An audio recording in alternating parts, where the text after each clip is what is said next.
Time for CCTV America Insight, where we take you beyond the headlines to bring you unique and compelling stories from across the globe. Tonight, we're focusing on education. Big questions are being asked in Peru about how it's educating its children. The country ranked last out of more than 60 nations in the latest PISA test, a global student evaluation program run by the Organization for Economic Cooperation and Development. CCTV's Dan Collins reports from the Peruvian capital of Lima on what lessons are being learned.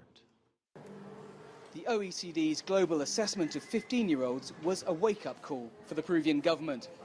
PISA stands for Programme for International Student Assessment. Of the 64 nations that took part in the tests between 2003 and 2012, Peru ranked last in all three subjects measured: math, science and reading. At a time when Peru's middle class has more than doubled in size, education is a higher priority than ever. With such low scores in reading, writing and arithmetic, what opportunities will these children have when they walk through these school gates for the last time?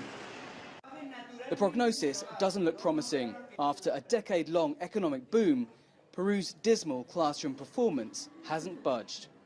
In 2011, the country spent just 2.6% of its GDP on education, the lowest in Latin America.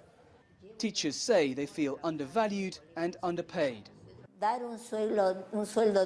authorities have to bring our wages up to a decent level. The teachers will be motivated. Right now they feel mistreated and unstimulated. They feel their profession is relegated to the lowest level while they're under pressure to get better qualified. It just doesn't make sense. Asian countries, including some Chinese cities, topped the tables in the OECD's worldwide test involving more than 500,000 teenagers.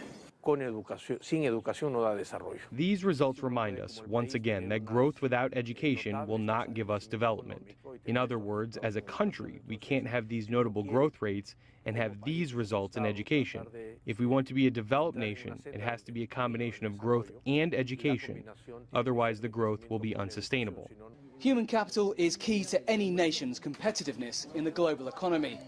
Education experts say for Peru, finishing dead last in the OECD's PISA tests showed that it isn't just the Peruvian students who must try harder. Dan Collins, CCTV, Lima.